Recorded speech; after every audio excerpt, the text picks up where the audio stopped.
ბევრჯერ მსმენია რეგიონებიდან ჩამოსულ დასაქმებულებზე, განსაკუთრებით ტრანსპორტის სფეროში, ტაქსის მძღოლად დასაქმებულ ადამიანებზე, რომ რას ჩამოდიან ეს სოფლელები, ისედაც გადატვირთულ ქალაქს კიდევ უფრო მეტად ტვირთავენ და რატომ არ მიდიან სოფლებში და მიწას მაინც რატომ არ ამუშავებენ და ასე შემდეგ. მე მესმის რომ ზოგიერთი ტაქსის მძღოლი მართლა ისე მოძრაობს ქალაქში, რთულია თანაგრძნობა გაგიჩნდეს, მაგრამ მინდა მაინც მეტი თანაგრძნობა გთხოვოთ ამ ადამიანებთან დაკავშირებით, რადგან კარგი ცხოვრების გამო ეს არ ხდება. ადამიანი კარგი ცხოვრების გამო არ ტოვებს საკუთარ მშობლიურ სახლს და არ მოდის ქალაქში, სადაც შეიძლება ღამის გასათევიც არ კონდეს და მანქანაში უწევდეს ღამის გათევა.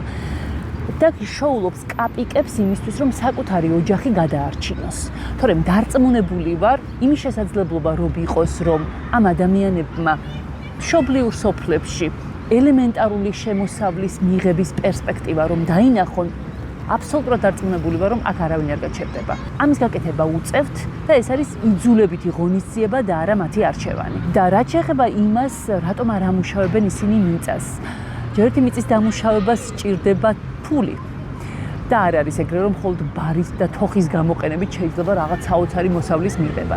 და მეორეც, ალბათ არ გაქვთ ინფორმაცია იმასთან დაკავშირებით, რომ სოფლების დიდ ნაწილში საუკეთესო სასოფლო-სამეურნეო მიწები აქვთ ბობოლა ბიზნესმენებს და ისინი განკარგავენ მათ და რიგით ადამიანს საკუთარ საკარმიდამო ნაკვეთში არ შეუძლია იმხელა იმ რაოდენობის მოსავლის მიღება, რომ წლიდან წლამდე საკუთარი ოჯახის საჭიროებები დააკმაყოფილოს.